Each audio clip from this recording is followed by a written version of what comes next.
Hello and welcome to the Cisco Support Community. Today we present a live Cisco Support Community Experts Series webcast event. During our event today, our topic will be Troubleshooting Common Features of UCS and Nexus 1000v. My name is Francine Richards, and I am a Web Project Manager for the Cisco Support Community. Our expert joining me today is Vishal Mehta, a Customer Support Engineer on the Data Center Virtualization TAC team based in San Jose, California. He has been working in the TAC for the past 3 years with a primary focus on data center technologies such as Cisco Nexus 5000, Cisco UCS, Cisco Nexus 1000v, and virtualization. He has presented at Cisco Live in Orlando 2013, and he also presented at Cisco Live Milan 2014. He holds a master's degree from Rutgers University in Electrical and Computer Engineering and has CCIE certification number 37139 in Routing and Switching and Service Provider. Welcome, Vishal. Thank you. Joining Vishal are Gunjan Patel, a customer support engineer also on the Data Center Server Virtualization TAC team, and Ali Hyder, who is also a customer support engineer on the Data Center Virtualization TAC team. Now, I'd like to briefly outline the format for today's Expert Series event. Vishal will start with his presentation for the first 60 minutes of the program, and then we will dive into the live question submissions for the remainder of today's event. During our live presentation, you may submit questions to be answered by Vishal and the team of Cisco technical experts using the Q&A box on the right side of the console. The team of technical experts is well-versed in UCS and Nexus 1000v, so please begin posting your questions now to give them the best chance of answering them. And if you experience any technical issues, please post your question in the chat. We'll be asking polling questions during this webcast, and we highly encourage you to participate by answering them. You may also download a copy of today's PDF presentation using the link in the chat window. And now, let's get started with today's event. We'll start with the polling question for the audience. Do you have Nexus 1000v installed on a UCS environment? A, I have UCS but no Nexus 1000v on it. B, I have Nexus 1000v but not on UCS. C, I am planning to have Nexus 1000v on UCS. Or D, I am using Nexus 1000v with UCS. So at this time, I would like you to take a moment to answer, so this will give Vishal an opportunity to tailor his presentation to your needs. Please make sure to submit your questions, as we'll answer them a little bit later in the webcast. And now I would like to hand the mic over to Vishal, who will go over troubleshooting common features of UCS and Nexus 1000v. Hello, good morning, good afternoon. My name is Vishal Mehta. I'm going to present this webcast on troubleshooting common features of UCS and Nexus 1000v. Myself, Ali, and Gunjan, we are tech engineers. On daily basis, we see troubleshooting cases involving UCS and Nexus 1000v. Sometimes the issue is on UCS, sometimes it's on Nexus 1000v, or it could be a VMware or upstream switch issue. We have to troubleshoot each and every component to make sure that your system is working properly. So today's agenda is going to be on UCS and host mode, why Cisco recommends that. We are also going to talk about Nexus 1000v caveats, the compatibility, the variables which are necessary for UCS and 1000v's success, different configurations, the common configurations that we have seen customers deploying, such as port channeling, quality of service, private VLAN, MAC tracing, multicast, and Microsoft NLP. I will give a quick overview of traffic flow on the different scenarios, the common TAC cases that we have seen, what is our troubleshooting methods, and we'll have a quick demo if the time permits, followed by Q&A. So with the UCS and host mode, that is what we recommend as the best practice to use in your environment. It simplifies your server topology. Your fabric interconnects are connected to the upstream switch as a server and not like a switch. There is no spanning tree protocols. It reduces the CPU overload, and it simplifies your upstream connectivity. The MAC learning only happens southbound. Fabric interconnects will prevent any uplink-to-uplink switching, and hence it prevents any loops. The traffic which is pinned to the same fabric interconnect will be switched locally. That means that your upstream switches will see less amount of server-to-server traffic. Fabric interconnects are active-active for the data, and they are active standby for the control traffic. Forwarding logic. If I am getting a Unicast traffic from the uplink going to unknown destination, then Fabric interconnects will block that traffic. Traffic received from the servers going to unknown destination will be sent out on the pinned uplink. For the broadcast, we have a different set of logic. The broadcast traffic received on the designated broadcast link, and it was originated by one of our own blade servers, then the traffic will be just dropped. If the broadcast is received on the designated broadcast uplink, then it's flooded to all servers, but it is not passed on return to the uplink. So this is the logic that Fabric interconnect uses to prevent the loops and to send unicast and broadcast traffic. For the unicast traffic, we have two checks, RPF check and deja vu check. What RPF check means is that if I'm expecting a server 2 traffic on a port channel 1 and I get that traffic on port channel 2, then the traffic will be blocked. If I'm getting a packet from the uplink with the source MAC of my own blade server, then that traffic will be dropped as per deja vu check. As mentioned earlier, any server-to-server traffic which is pinned to the same Fabric interconnect will be switched locally. Fabric interconnects would not be used as a transit traffic for the upstream switches. For multicast traffic, we have a similar deja vu check and RPF check. All multicast or the broadcast traffic is pinned to one uplink port, and hence if it is received on any other uplinks, then the traffic will be dropped. This is something known as designated receiver concept. Knowing this, how the traffic behaves on Fabric interconnect, the forwarding logic would help while troubleshooting the scenarios, and it also sets the expectations out straight about Fabric interconnect in end host mode. Nexus 1000v. Nexus 1000v comes in two flavors. Either you can deploy it as a virtual machine, or you can deploy it on a physical Nexus 1010. In either setup, Nexus 1000v is only in the control plane. It does not participate in active data traffic. Logical overview. If you are familiar with Cisco 6500 or Nexus 7000, the concept of 1000v is very similar to that. We have two supervisors, which are for the control plane, and then each VEM installed on the hypervisor acts as a line card. The only beauty of Nexus 1000v is that even if I lose my both supervisor, the data traffic will continue, unlike in a physical switch. A conceptual overview, as you can see here, we have my VEMs installed on every hypervisor connected to my layer 2 switches. 1000v is in the background acting in a control plane, and once again, it does not participate in the data flow. VEM is actually a switch, built-in. You can consider it to be a built-in switch in every host. Any VM to VM traffic is switched locally. It has the capability to switch within the hypervisor and not rely on the upstream switch for the switching local traffic. Key points to remember for 1000v. This is the expectations of the 1000v that I have listed here. It has no knowledge of FCOE. It has no knowledge of spanning tree.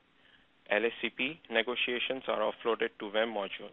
So any LSCP negotiations happens at the VEM level, not at the VSM level. Now, as I mentioned earlier, 1000v is only control plane. It does not participate in data traffic. So if your VSM virtual machine goes down, or if your Nexus 1010 has an issue, it won't disrupt the existing data traffic from the virtual machines. The only problem that you will see is if you try to provision new VMs, or if you try to do a vMotion, then any new traffic will fail, but the VEM will continue to operate in headless mode. Some more points to remember: NTP time synchronization across all your VEMs should be synchronized. Any offsets in the time can cause some issues. If you are using layer 3 mode for VSM and VEM control, then we recommend that you make sure that UDP port 4785 is not blocked in both access list or firewalls. Do not take snapshots to take a backup of your VSM virtual machines. It is not supported, and it can freeze the control plane, which is essential for VEM to VSM communication. So if you take a snapshot and if your VSM freezes for a longer duration, you will see the flapping of VEM modules. Avoid using VLAN 1, especially for control packet and management VLANs. Those VLANs are very crucial for VSM and VEM communication. VLAN 1 is most of the times a native VLAN used for CDP and spanning tree or LSCP communication, so we should stay away from VLAN 1. And when you're using a layer 2 mode, just make sure that your control, management, and packet VLANs are allowed and in forwarding state on upstream switches. System VLAN. System VLAN is very important, and it is also has to be done for critical communications only. It brings the port online faster because it gives you a direct access to the kernel level even before the DVS is up. So you have to be very careful while designing system VLAN. Once the system VLAN is created in a port profile, you can add the VLANs, but you cannot delete the VLANs from the list. It should be used only for management VLAN, iSCSI traffic, layer 2 for control VLAN, and your kernel port profile system VLAN should be also used when you're using a layer 3 mode. These are some examples of the system VLAN. When you're using in a VETH for a special virtual machine which needs a direct access, it could be also for a layer 3 for VLAN 25. Now, when any of the port profiles is having that system VLAN, make sure that the uplink also has the same set of system VLAN. If your VETH port profile has the system VLAN but your uplink does not have, then it won't work. So it's better to make sure that when you have a port profiles using the uplink port profile, then you have your system VLAN defined. Layer 2 versus layer 3 mode. So lately, in Cisco, we recommend to use layer 3 mode for a couple of reasons. One, it's the less broadcast. Second, it's very easier to troubleshoot. On layer 2 mode, your initial VEM to VSM communication is all broadcast, and your control and packet VLAN has to be defined and allowed everywhere in the net. On the other hand, for layer 3, all you need is a layer 3 connectivity. You need your kernel port to be in system VLAN, and your VSMs will be still using layer 2, but your entire broadcast traffic will reduce by using a layer 3 mode. Hypervisor. Now, as you might be knowing that we have 1000v supporting for VMware, Hyper-V, KVM. We often get this question that can my one virtual machine installed with 1000v can work for both Hypervisor, Hyper-V, and VMware? And answer is no. And that is because each vendor, Microsoft and VMware, have their own set of functionalities which are not common. So we cannot have 1000v working for both different environments. Also, the requirements for Hyper-V and vSphere are different. We are planning to have that virtual N1K, which at the same code level, and that can be supported by both of them, but that is work in progress. Compatibility. For success of your UCS and 1000v, there are a lot of variables and underlying layers that have to be compatible. To give you a short list, your hardware, your software, your drivers, your adapter card, the configuration features, everything has to be compatible for overall success of your UCS and Nexus 1000v. To start with, and by the way, this is a very good tool, the hyperlink over there. Whenever you're planning to upgrade your 1000v and VMware, you can go through this utility, mention your initial release and the final release, and all the steps will be listed out with the hyperlink, giving the details of each and every step. So say for some reason you decide to upgrade your 1000v and VMware from, your example is 5.0 VMware to 5.1 vSphere. You go through this utility, it gives you all the details you plan to upgrade, and you might run into issues. The reason is we did not check if the underlying UCS or underlying other hardware supports VMware 5.1. Again, this is a very good tool for UCS compatibility metrics. Here you can see that for UCS B series, I have a version 2.03 with a Blade B200M3, and I'm trying to install VMware. You would see in the drop-down 5.1 is not even listed. Similarly for C series, for C200M1 on 1.43 version, vSphere 5.1 is not listed. So if your 1000v was running on either of these environments and you decided to upgrade your vSphere and Nexus 1000v, it might have issues because underlying hardware is not supporting that operating system version. UCS and 1000v don't have direct relation for compatibility of the firmware. You can run UCS on the latest version and 1000v on the lowest version, but they are indirectly related through the hypervisor version that is installed on the UCS. So it's very careful when you decide to upgrade one component, it has to be compatible with the other component. One most common case that we see is after the UCS is upgraded, the drivers are not updated. The same tool can list as per your combinations of server, hardware, and software. what should be the expected adapter, driver, FNIC, and ENIC drivers.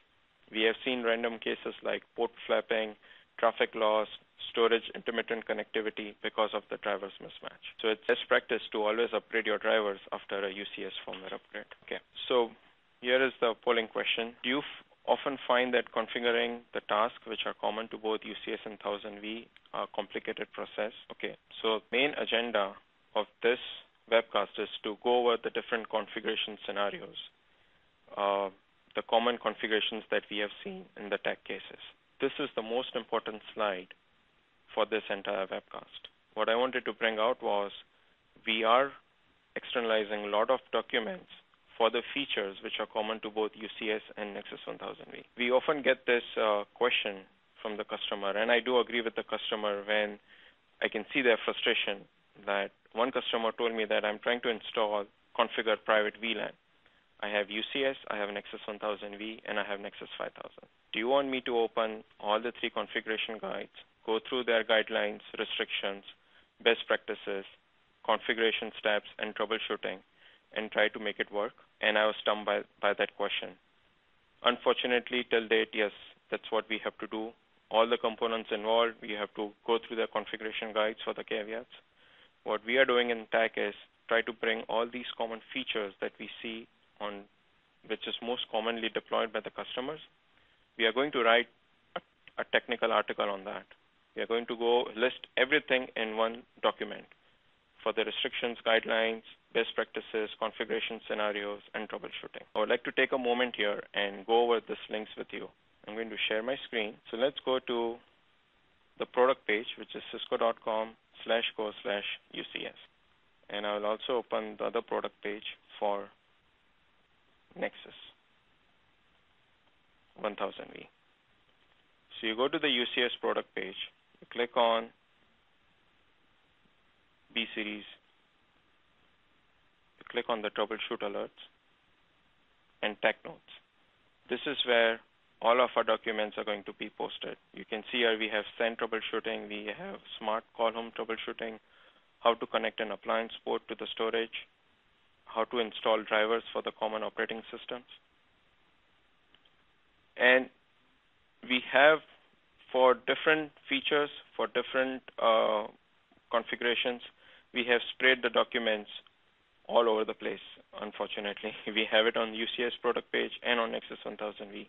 So Nexus 1000v, if you go to the troubleshooting TAC notes, you can see the tracing of MAC addresses, which I'm going to go over shortly.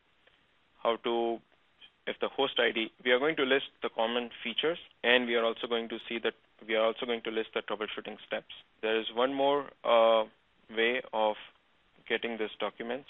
Again, I will go to the UCS product page, and I will go to the UCS management.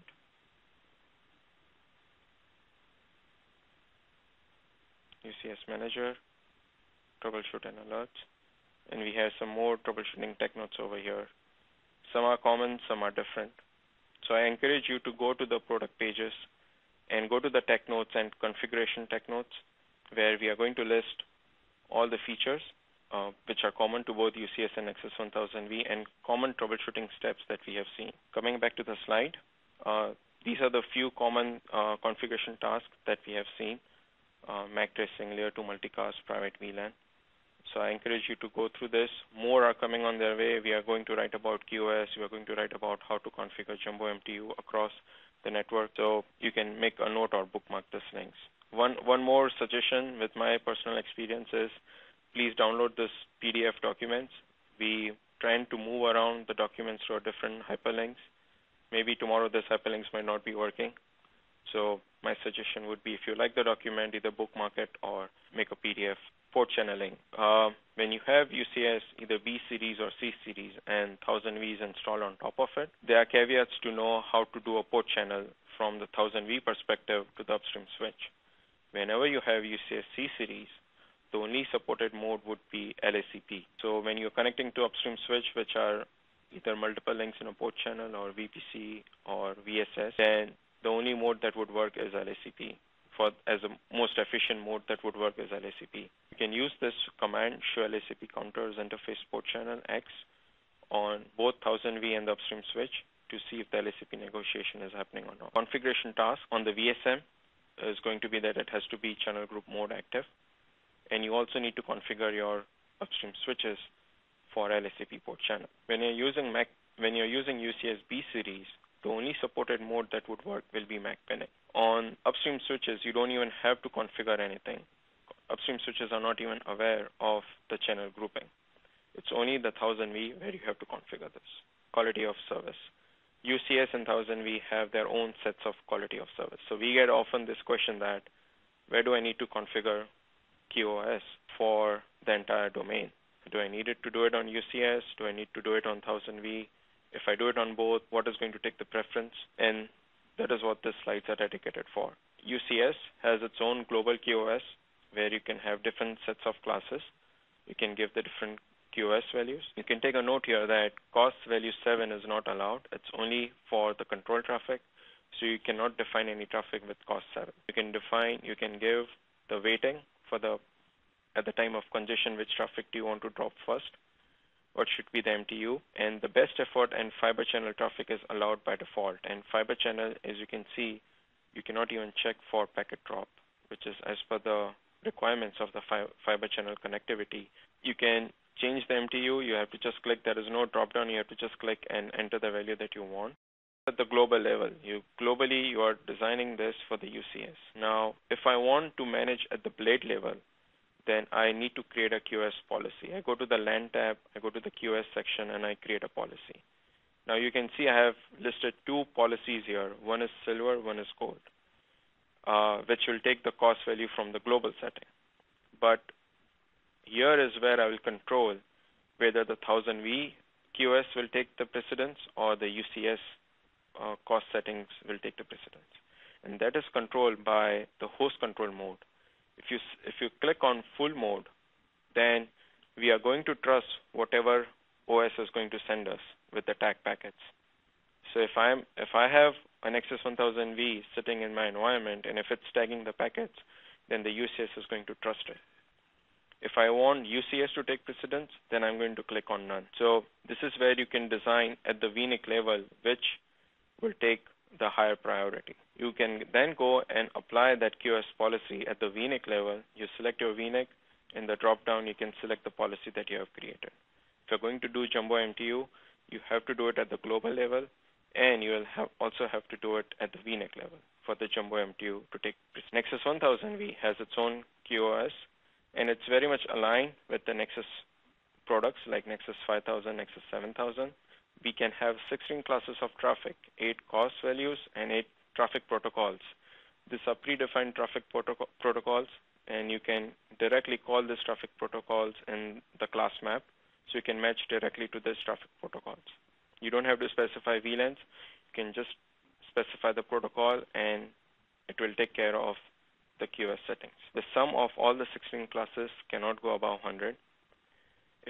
If you're designing this to a Nexus 1000V level, make sure that you give enough bandwidth to vMotion, VMware management, and Nexus 1000V control packet and management. Because at the time of congestion, you don't want this traffic to be impacted, because then you will see the VSM and VEM miscommunications or VSM and vCenter miscommunications. You don't want to suffer this traffic for your virtual machine traffic. Just an overview of how the QoS settings would look from 1000V perspective. You can have your virtual machine sitting on one class of traffic, and your kernel for the vMotion management on the different set of QoS settings. We get this question that, how do I design my Nexus 1000V?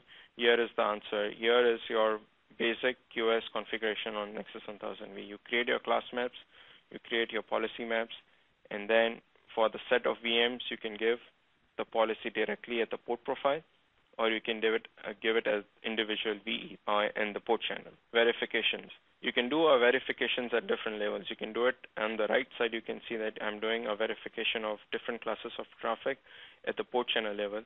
I can do it per Ethernet level, on the vEthernet level on the left topmost screen, and I can do it at the module level with the command module vem for execute and then show QoS node. Private VLAN. I can spend hours talking about this on how to design your private VLAN on your UCS and 1000V.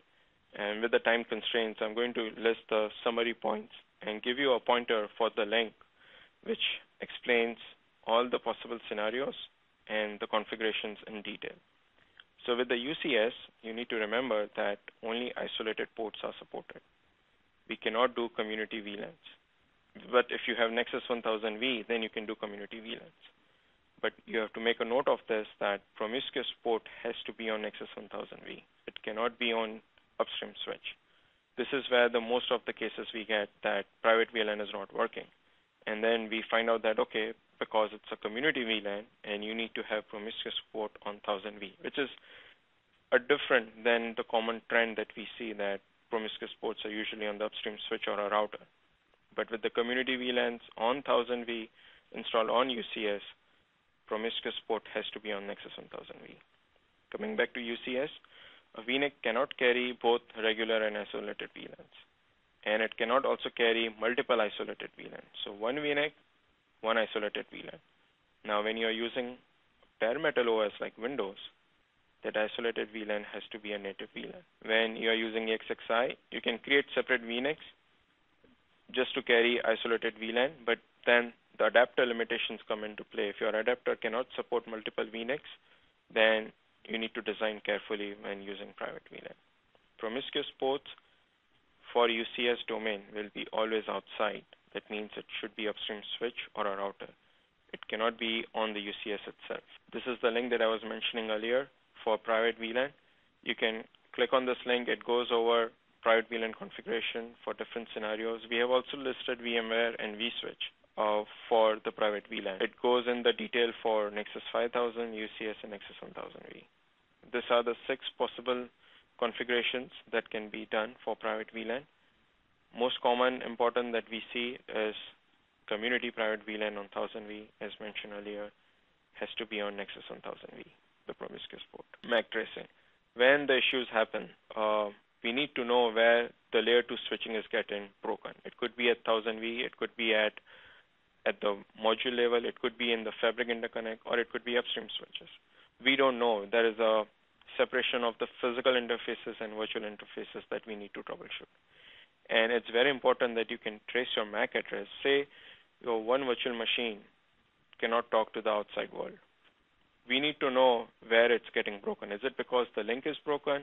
Is it because there is no failover? Is it because the virtual machine is having an issue? We have to start from bottom up to figure out where the MAC learning is stopped. I have listed this link here, which goes over troubleshooting steps at each and every component, at the 1000v, at the VEM, at the Palo card, at the I/O module, fabric interconnect, and Nexus 5000. Typically, a flow for a MAC from a virtual machine would be it comes out from virtual machine, goes through the blade, comes to the I/O module, fabric interconnect, and then it gets hash to the upstream switch. For kernel traffic, same thing. It can come out from port channel, goes to the adapter, blade, I/O module, fabric interconnect, and finally on Nexus 5000. So it's very important to know how your traffic flow is going to be, and then you can troubleshoot on that basis. So a quick link here to reference for all the commands and method that we use to troubleshoot MAC learning. Multicast IGMP. 99% of the cases that we get on multicast is that layer 2 multicast is not working. And this is because IGMP querier might not be defined. So on most of the Cisco products, including UCS and 1000v, IGMP snooping is enabled by default. Now, when IGMP snooping is enabled by default, you need to have a querier defined. If querier is not defined, your multicast layer 2 traffic is not going to work. So what we did from UCS 2.1 version onwards, we give you a flexibility to have snooping enable or disable. If you're going to disable your snooping, note that it's going to be a broadcast. If you're going to enable your snooping, which is by default, we need to have a querier either at the UCS level or on the upstream switch. Now, how to decide whether it should be UCS or upstream switch? If your layer 2 multicast is going to be within the UCS, you define your querier on the UCS. If you have other servers and other UCS domains participating in this multicast, then it's better that you define your querier at the switch level. You cannot still disable snooping globally, but you can disable it per VLAN basis. A quick screenshot of how you are going to configure your IGMP querier. You go to the LAN tab, you go to the multicast policies, you create a policy, and you enable the snooping query, and you define the VLAN. This VLAN is going to be the same. The IP of the query is going to be on the same VLAN as your production VLAN. So if you are going to have multicast on VLAN 10, then the IP that you give to the query has to be also from VLAN 10. You go to that VLAN on the LAN tab, and you assign your multicast policy. Again, a quick link on if you have UCS 1000v and 5000, what are the caveats that you need to follow, how you can do your layer 2 multicast has been listed on that link with the troubleshooting and Wireshark captures. MSNLB. UCS supports all the three modes, Unicast, Multicast, and Multicast plus IGMP. The most favorite for all of us is Multicast IGMP. However, if you're using Nexus 1000v, then the only Unicast mode is supported on Nexus 1000v. So here is the catch. You have UCS and 1000v, and you want to do MSNLB. The most favorite is Multicast IGMP, but 1000v is the bottleneck here. It only supports Unicast mode. So knowing all this helps you to design your MSNLB in the network. Now, when you're using MSNLB, you need to make sure that upstream switches will be involved. You have to have static ARP entries. You have to have IGMP query, static multicast MAC entries, and snooping needs to be enabled. If these caveats are not followed, even if it's configured properly on UCS and 1000v, MSNLB is not going to work. Quick resources for layer 2 switches that you need to configure for MSNLB. If it's iOS 6500, then you need to follow that link which has the detailed steps. If it's Nexus 7000 with different options, you have to follow the configuration on Nexus 7000. I also listed the links on MSNLB when you're doing it with VMware, and also some forums on UCS where MSNLB is discussed. Quick handy links to know before deploying MSNLB. Traffic flow. I'm going to go over some traffic flow. What is the expectation when you have 1000v installed on UCS? A quick animation to see how the traffic is going to flow. So if I have two VMs on the same VLAN sitting on the same host, whether it's vSwitch or Nexus 1000v, that traffic is going to stay at the host level. It is not going to leave my blade. It is not going to come on Fabric Interconnect. Quick demo, a packet leaves VM1, goes to VM2, and back at the host level. If I have two VMs on a different host, but on the same VLAN, but their primary VNICs are having primary Fabric Interconnect as A or B, then the traffic will stay only local to that Fabric Interconnect. It won't go to other Fabric Interconnect, but it will be switched locally.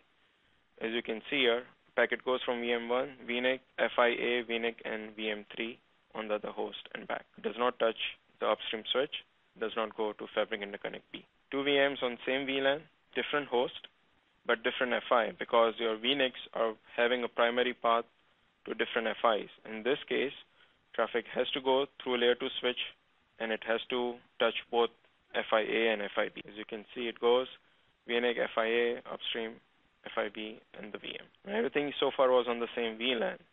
Now, if they are on different VLAN on the same host, then they are going to get routed upstream. So it goes through the VM1, VNIC, FIA, layer 3 count, FIB, and then the VM. Even though they are on the same host, there is no VLAN switching happening at this host level. Two VMs, different VLAN, different hosts, different FI, because the primary paths are different.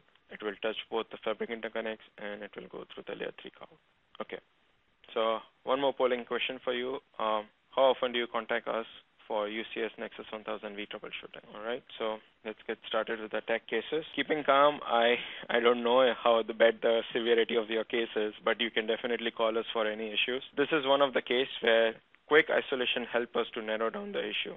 The problem was here that when I have a VM sitting on, say, this blade, and I'm doing a V motion to a other blade. Doing a V motion which goes to the same Fabric Interconnect was fine. It takes few seconds as expected, and V motion would be as smooth as possible. However, when I'm trying to do a V motion of this VM to a blade, say over here, whose primary path is FIB, in that case, that V motion traffic goes to the upstream, say Nexus 7000, comes back to this, and it should go here as expected. And this is where it was failing. It was taking a couple of hours and sometimes breaking it off completely.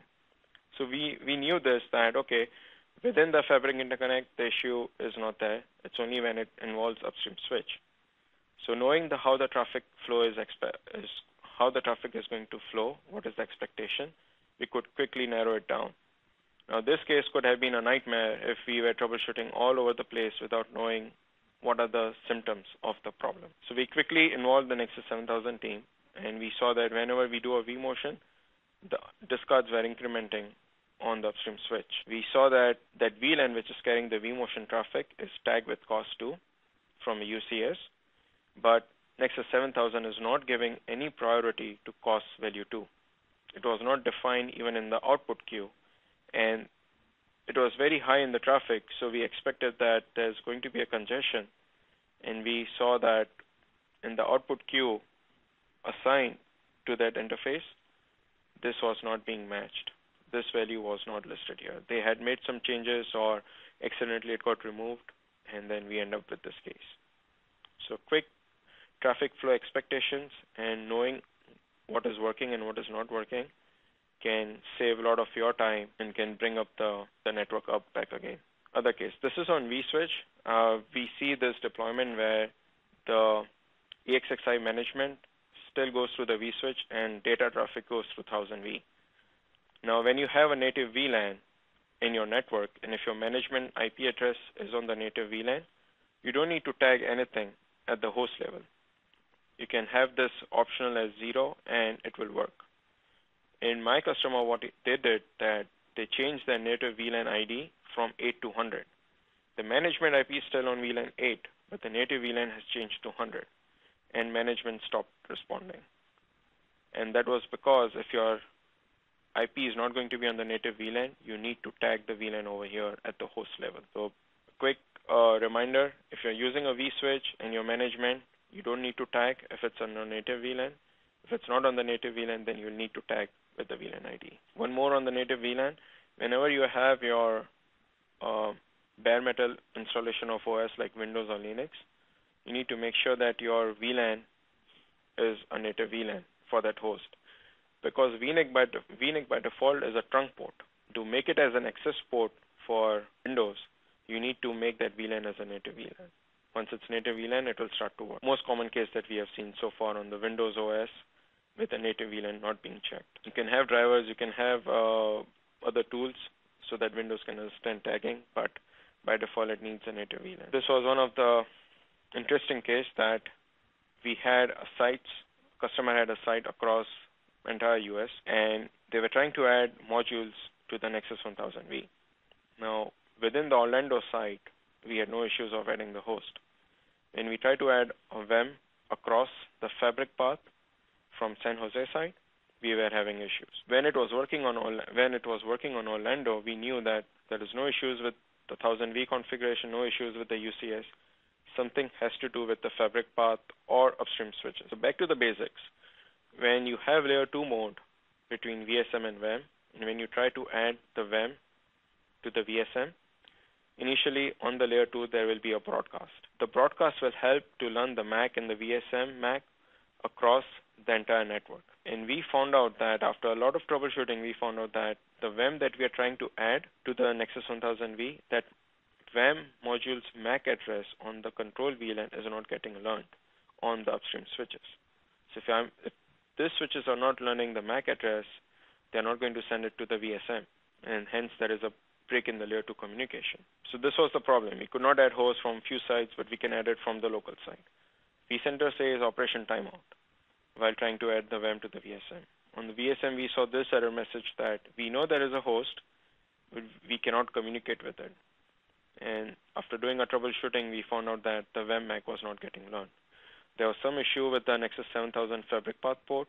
We involved the Nexus 7000 team. They made their changes, and it started to work. So our troubleshooting methods that was a quick summary, but our troubleshooting method that first we saw it could be a long distance because in between the data centers causing this issue. We check everything from VSM, vCenter, VSM and MAP, and VEM consistency. Verified all the configurations across entire data center device. We also checked if the VSM and MAC addresses are learning, and this is where we found out that VSM MAC is getting propagated, but the VEM MAC is not. So we had to involve the 7000 team. They they verified that yes, the port, let me go back, this port on Nexus 7000 9/4 on this side was not forwarding the MAC of the VEM module sitting over here to this 7000. So this 7000 was not learning it, this switch was not learning it, and so the 1000V was having issues. So it's very important when you're doing a VSM to VEM troubleshooting, it's very important to know if the MACs are getting learned on the upstream switches. New VLAN. We get these cases a lot of time that a VLAN has been changed or a new VLAN has been introduced. If you're introducing a new VLAN, because of the way the virtualization stack is, you need to make sure it is defined and allowed on the entire layer 2 segment. It has to be on UCS, upstream switch, allowed on the upstream port channels, VNIC, defined on 1000V, defined on the port profile of the VE. We had this case where from the same UCS chassis, we were able to add 5 VEM modules, but not the remaining 3 VEM modules. And you can see that when you do show module VEM missing, if you see a host over there, listed over there, it clearly means that there is a layer 2 or layer 3 issue. And that gives you a hint to figure out and troubleshoot your layer 2 or layer 3. So what we saw that this 3 VEM modules had the service profile, and on their VNIC, the control VLAN was missing. Once we added the control VLAN, the communication restored between the VSM and VEM, and then we were able to add the VEM modules. So very important with the VSM and VEM communication, the VLANs have to be allowed and they have to be defined. One other common case, a virtual machine is not able to reach the default gateway. And we tend to spend a lot of time on verifying UCS configuration, verifying 1000V upstream switches. But there are certain simple things that we need to take care of before we troubleshoot UCS and 1000V. First thing being, is your default gateway or firewall? If it is, then first check your firewall settings. Check if the mask and subnet are correct. Check if the gateway IP is correct. One common issue that we see with the ASA firewall is proxy ARP. If proxy ARP is enabled, it will respond with the own MAC address instead of that of the plate, and that will break your communication. I have listed a link here on how to disable proxy ARP on the ASA if you ever encounter this issue. One quick test that we always do in TAC is that your UCS is connected to upstream switch, and that switch has the path towards the gateway. On the switch, which is kind of a middle point of your network, you can create an interface VLAN, a switch virtual interface on the same VLAN. And from there, you try to ping both your VM and your default gateway. If your default gateway ping is successful, then you know that the issue is somewhere south of the upstream switch. If you're having issues with the switch itself not able to ping your default gateway, then we know that the settings on the upstream has some issues. A quick way to isolate the scope of the problem by pinging from the switch to both the virtual machine and the default gateway. Once again, when you're using your ESXi management through vSwitch, you often see that sometimes we see that there's intermittent connectivity. Now, the problem is that when your vSwitch VM kernel ports gets assigned, it gets assigned the MAC address of the first NIC of your plate. So here you can see my VM kernel port is getting a MAC from the physical port, which is coming from UCS plate server. So it gets this MAC, it starts to work. If you decide to change your service profile, so your original service profile had this MAC address. You change your service profile, you give it to a different plate. It has a different VNIC, obviously a different MAC, but your kernel port will still stay on the old MAC address. So this is something known as a duplicate MAC address is now introduced into your network. You have one VNIC and one kernel port sitting on the same MAC address, but they're not sitting on the same plate, and that will cause issues. The real underlying problem is that by design, kernel port should get its own VMware MAC address starting with 0050, but it does not. VMware has listed a KB article. It's impacted across all of their versions. So there is no fix for it yet, but there is a workaround on how to fix this problem. This is a classic question that we get. Should I enable failover? And it depends. It depends if you're using a hypervisor or you're using a bare metal installation like Windows.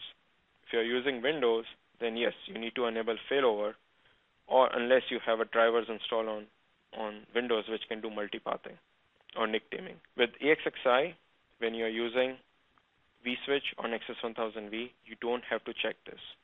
Let virtual switch take care of your failover and redundancy. You don't need a hardware redundancy. Even if you check this for ESXi, you won't see issues But at the time of outage, you will see the issue because it won't fail over. It will get confused between a software failover and a hardware failover. And that is where we realized that, okay, it should not have been enabled on the ESXi. The best practice, as I mentioned, if you have ESXi, let vSwitch and DVS take care of it. If you're using bare metal, then instead of loading drivers and extra configuration, it's better to use enable failover. Never do both on the UCS. Also, you need to understand if your underlying adapter is going to support failover or not. We have few legacy adapters which does not support failover. So this is a model comparison link on the UCS where you can see the one highlighted in the red are not able to do failover. They need drivers to do the failover. The one in the greens can do failover.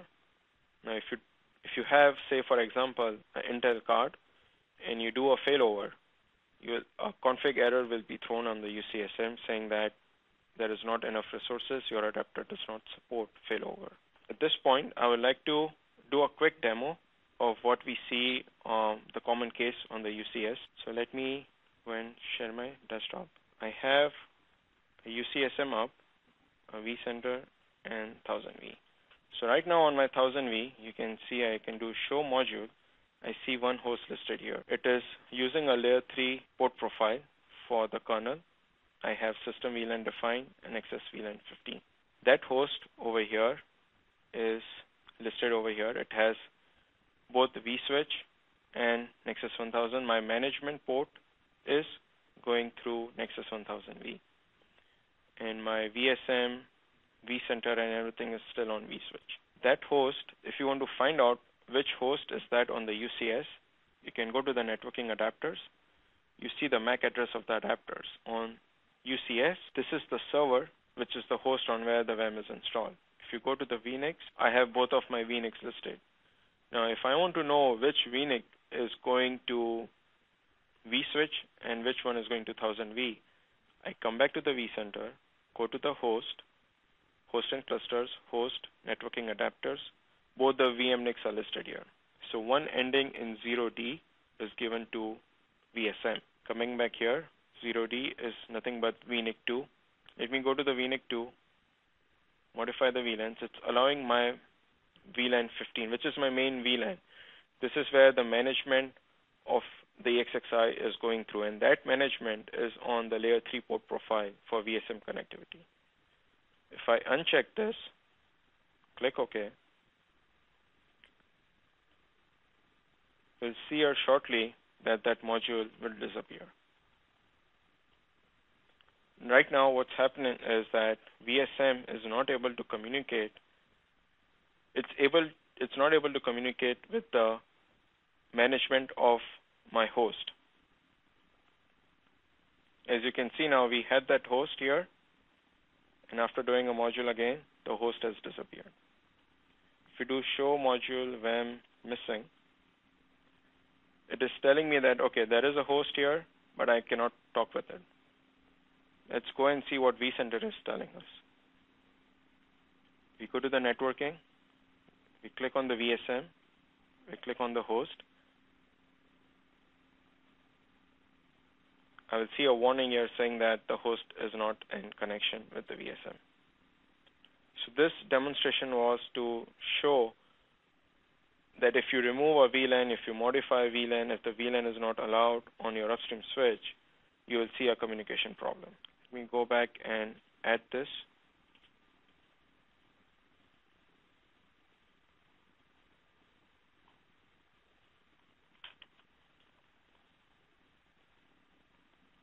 You can see I'm not able to ping my ESXi management, which is crucial for VSM to VEM connectivity. At this point, it will still continue to send traffic from the virtual machines, but any new traffic or any vMotion is going to fail. So we come back here, we modify, we add the VLAN. It will restore the communication, and we should see, we can ping it now, and the module is back up here. No missing module is found because it's now connected. One more demonstration. Let me go back to the persistent clusters, networking. So right now, the kernel port is over here. I want to move this kernel port to a vSwitch. So let me go to the networking tab again. Click here, manage host.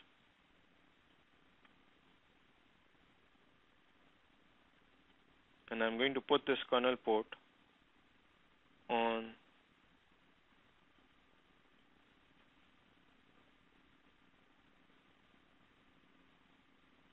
so right now it's using a layer 3 port profile.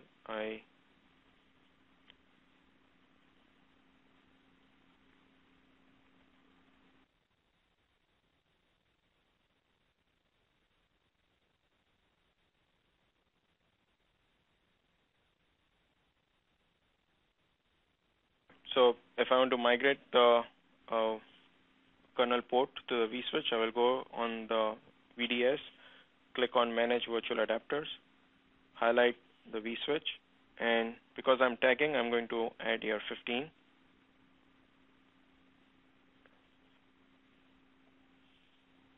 And now the kernel port is no longer here. It's going through the vSwitch now, over here with the VLAN ID 15. If I go back here, I see now the module is missing again. However, I'd be still able to ping it because this traffic is going through UCS, going through upstream, and it's coming back on the vSwitch. So it still has connectivity. It still has the management path through the vSwitch, but it's no longer a part of layer 3 port profile. So that's why it is missing, because there is no layer 3 connectivity from the control point of view, but there is a layer 3 connectivity from management point of view. So if I go back to the host, go back to the networking, manage host,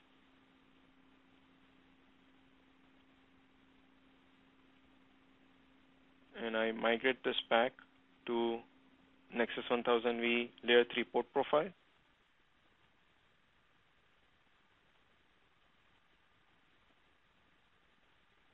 It's now back on the vSwitch. You can still ping it, and module is back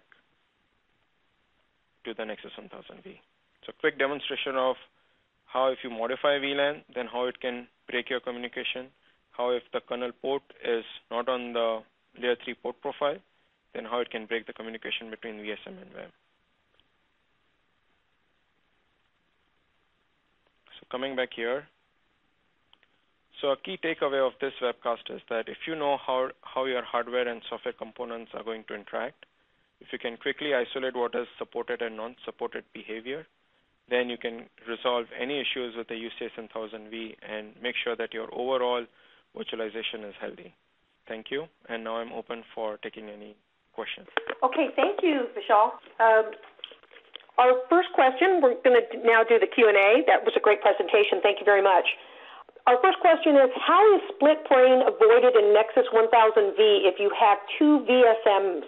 I'm sorry, I did not get the question. Let me repeat that. How is split brain avoided in Nexus 1000v if you have two VSMs? How the split brain is avoided is like if they have, so VSMs to, it's a great question by the way, VSMs to VSM communication is still going to be on layer 2. So if they are able to talk with each other, the split brain scenario will never arise. So if you're going to have a split brain in the network, you make sure that if you, say for some reason, if you are encountering that problem of split brain where both VSMs are active, my suggestion would be bring the both VSMs to the same host, send their traffic through vSwitch so that they have a strong layer 2 connectivity, and then you can try to figure out what was the issue that caused the split brain. Great, thank you very much. And why is L3 preferred over L2 for VSM to VEM connectivity? Is there known issues or limitations with L2? There is no limitations with the layer 2. It's just that we got a feedback from the customers that it's a lot easier to troubleshoot when it's a layer 3 connectivity, and there is a less broadcast ROM. So to to minimize your broadcast traffic when you have multiple VEMs and VSMs, and to have a better troubleshooting, we recommended to move from layer 2 to layer 3 mode. Okay, and MS Unicast NLB without N1K is not supported in UCS EHM? EHM, no, it is supported on the UCS. UCS supports all the 3 modes. It's just that with 1000V, only the Unicast mode is going to work. Okay. And does the 1000V support storm control for broadcast multicast, or is that handled upstream on the switch? It is handled upstream on the switch. Okay. Server 1 pin to fabric 1 and server 2 pin to fabric 2, so is there local switching or what? Sorry, can you repeat the question? Yeah, let me repeat that. Server 1 pin to fabric 1 and server 2 pin to fabric 2. So is there local switching or what takes place in that? It won't be local switch because fabric interconnect to fabric internet traffic has to go through the upstream switch. We don't have layer 2 path between the 2 fabric interconnects. Only controlled traffic goes through that. So yeah, if your 2 hosts are on pinning to a different fabric interconnects, they have to go through the upstream switch. Okay, and we have a question regarding enterprise campus design model. How close is this design to the enterprise campus design model? I got that. I can see that question, but what are we comparing with? I mean, how close is which design are we comparing to the campus design model? Okay, let's have that person resubmit that question and to clarify it. And if they don't do that by the end of the webcast, that would be a good question to follow up on the Ask the Expert event that you're going to be doing shortly after the webcast. Correct. Okay. Okay, thank you. Here's a question. Can you run multiple VEMs on the same hypervisor? No, that's it's not supported right now. We cannot have multiple VMs installed on the same hypervisor. That goes for both VMware and Hyper-V. Okay.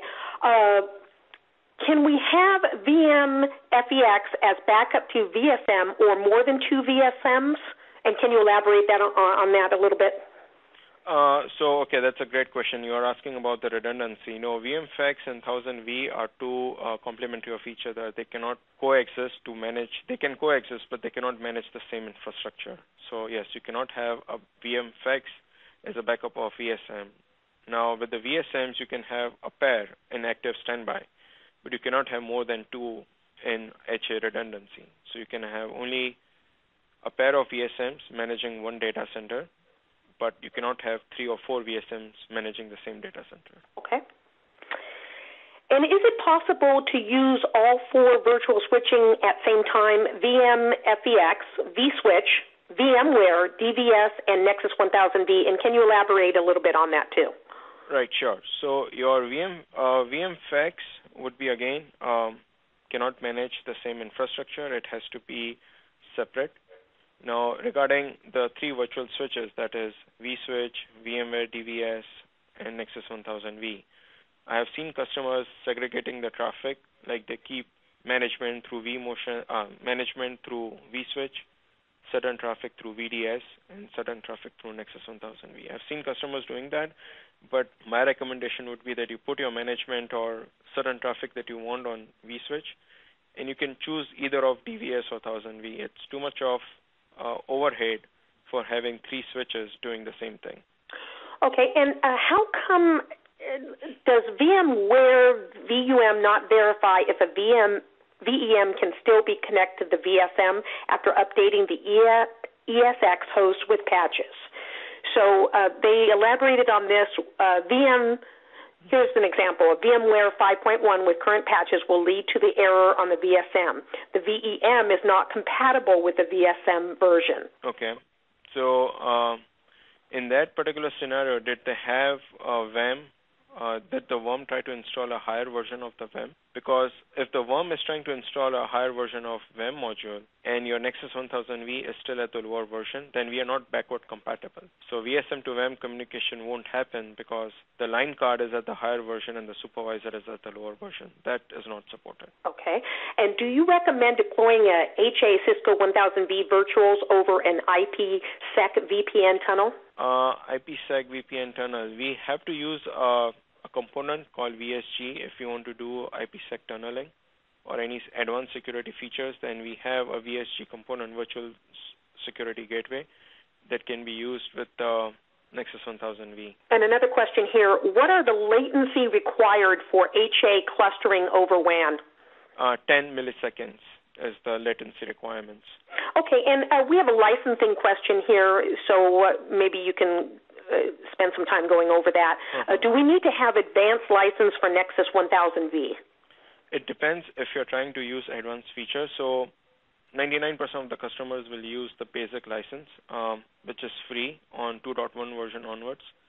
For advanced features like trust point security or DHCP snooping or source card, then you will need to purchase the advanced license. So it depends. If you're using those features or if you're planning to use those features, then you will need to buy advanced license. Okay. And can the same VSM be used for both Hyper-V and EXI? No, that is because of the requirements of the VMware and Windows. You cannot have one managing instance for both different environments. Different vendor support through one VSM is currently not supported. Okay, and here's a question on moving from L2 to L3 VSM to VEM. Is disruptive? No, it's not disruptive because again, even if there is any disruption, the data traffic is not going to be impacted. It's going to be for temporary, and it's only going to affect the control plane. So your VMs should continue to forward the traffic. It's only, again, the new traffic, new VMs or vMotion, which will be impacted if there is any issue. And is there L3 control option between primary and secondary VSM for HA? No, currently we still have a layer 2 control plane between the VSMs for HA. We are not using layer 3 for that purposes. Okay, and this next question is, I think, getting back to a question that was asked earlier. So the software of VSM, VEM for Hyper-V and EXI, are they different? Yes, they are different. They are on a different code train, and that is because we have to support the features that both VMware and Hyper-V have. Now, they don't have common features.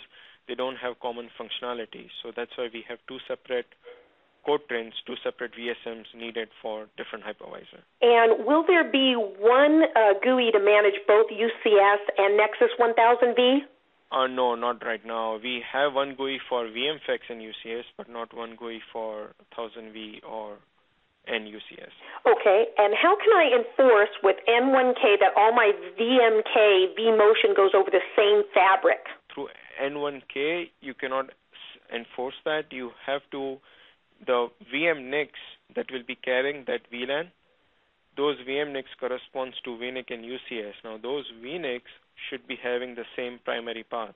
So if, say, VNICs 0 and 1 on both the host are having Fabric A as the primary path, and those VNICs are allowing my vMotion traffic, then yes, the vMotion will stay local to the Fabric interconnect. And here's a question about local port span. Can I do a local port span from different VM guests across different EX servers, or do they need to live on the same ESX server? They have to. If you're doing a local span, then they have to be on the same host. Otherwise, you will have to use ER span to get your spanning traffic from multiple VMs. And I think this is addressing that question a little further. Is there a quick way to find out if the VM guests are operating in headless mode beside the CLI on the ESX server? No, for VM guest, you have to find out at the VEM level by doing a VEM command show card. That will give you all the outputs of how VEM and VSM connectivity. And if you see a headless mode, then yes, all your VMs are in the headless mode. So it's not per VM basis, it's at the VEM level. And can we have two VSM across data centers? Any requirements or restrictions with that? Just make sure that you have layer 2 connectivity across the data center, and also the delay, the latency should be less than 10 milliseconds. And does the Nexus 1000v installation and configuration, is it the same for the Nexus 1010? No, Nexus 1010 and Nexus 1000v, I see there is always a confusion about this. Nexus 1010 is a physical box which can host up to 6 pairs of VSMs. that can manage different data centers. 1010 configuration and 1000v configurations are completely different. One is the hosting switch and one is the software switch installed on it. So there are two separate configuration guides, two separate ways. They don't have common features, or they're not replacement of each other. They're actually a solution to have a physical 1010 and 1000v sitting on top of it. And I think they defined that enterprise campus design model question. Relating back to that, with the enterprise campus design model, routing keeps getting pushed closer to the access layer. Can this be done on the fabric interconnects, or does routing need to take place upstream? Okay, that's a very great question, and I saw the update on that too. Okay, so fabric interconnects are pure layer 2. We have to stay with the conventions of server, where server is end host device connected to the switch. So routing is not going to happen at the fabric interconnect. One workaround we have is that you can deploy a CSR 1000v, which is like Nexus 1000v we have for layer 2. We have a similar solution called CSR 1000v, which is for the routing. So you can have the routing done within your UCS domain, but that won't happen on fabric interconnect. That will happen at the VM level by deploying CSR 1000v. Thank you. I think that clarifies that. One last question here. Does VEM to VEM traffic have to pass through an external switch? I'm sorry, can you repeat the question? Sure. Does VEM to VEM traffic have to pass through an external switch? If they are pinned to the same fabric interconnect, then it will be through the local fabric interconnect. If not, then yes, through the upstream switch. Okay. I think that concludes the Q&A portion of today's event. Okay, I have one more question to respond from Walter Day. He has asked on the Q&A, which I'm going to respond. Okay. You want to go ahead and take that, or you want, in end-host mode, unknown Unicast flooding is not done, and that could be the reason why Unicast NLB does not work while Multicast works. Correct, and that is right. With the Unicast NLB, it will be unknown Unicast because the MAC, the way it was designed, that it will have its own MAC address, different for MSNLB than the Multicast, and that's why that is the correct expectations. That yes, MSNLB Unicast is not going to work on UCS and end-host mode. Thank you for clarifying that. Thank you. So we appreciate your feedback, and please take a moment to complete an evaluation survey, and your name will be entered into a drawing for the possibility to win a Cisco Press ebook. Vishal is also hosting an Ask the Expert event that will last through February 28th, so if you have more questions to ask of them, or you need some clarification on some questions you asked to today's webcast, you can log on to the Cisco support community and click on the Expert Corner tab at the top and post your question on the proper event. Now we have our trivia question. What do UCS and video games have in common? So A, the UCS system was implemented at the billion-dollar Epic Games Company to assist in production and some of the top-selling video games for the Xbox 360, iPad, iPhone, and iPod. B, the UCS and Nexus 1000v system was implemented in the making of the new motion picture Need for Speed, based on the famous video game series. And C, Electronic Arts used the UCS and Nexus 1000v in assisting with the infrastructure necessary to produce the new FIFA 14 game. So take a moment to answer that trivia question and see if you can get it right. Okay, and we have some upcoming webcasts coming up. The first one is in Spanish, and the topic is going to be iOS XR installing and upgrading software and introduction to Cisco Software Manager. That's going to take place on Tuesday, February 25th. We'll be posting the registration links in the chat window, so if any of these upcoming webcasts are of interest to you and you speak these languages, then you can go ahead and register at the link in the chat. The next webcast is in Japanese, and that's on OSPF Introduction, and that's going to take place Tuesday, March 4th. We have a third webcast, and that's in Russian, Deploying and Troubleshooting Cisco Unified Contact Center Express Scripts, and that's going to take place on Tuesday, March 18th. We also have some Ask the Expert events coming up. We have one on Enterprise IPv6 deployment, and also we have one on Cisco Unified Communications Manager version 10.0. Those events both end on February 28th. Then we have some upcoming Ask the Expert events. one on FSPF concept and troubleshooting in Cisco SAN environment, and the other one on SP mobility. Those events both will start on March 3rd. We would love for you to join us for our 2 upcoming meetups. These meetups are being held in Silicon Valley in the Santa Clara or San Jose area, so if you're local to those areas, we would love for you to attend. The first one is on the latest release of Cisco Unified Computing System Manager 2.2, and that's going to take place on Thursday, February 27th. The next one is a meetup that's going to be on working with compliance management and configuration services with expert Mark Doring, and that's going to be on Thursday, March 13th. Be sure to join the Cisco support community where you can share current real-world technical support knowledge with your peers and experts. Also, be sure to check out the Class of 2014 event top contributors on the Cisco support community. If you're interested in conducting an event for us and becoming a top event contributor yourself, please go to the Expert Bureau and sign up. As you saw from the links before, we have an ever-growing presence in social media. We're on Facebook, Twitter, YouTube, Google+. You can download our apps on iTunes and the Google Play Store. We're on LinkedIn, and you can also sign up for our monthly newsletter subscription. We also have communities and webcasts in other languages, including Spanish, Portuguese, Japanese, and Russian, and we will be launching within the next month or two a new Chinese community, so look for that as well. And as I mentioned previously, we have technical support mobile apps that you can load from the iTunes or Google Play Store.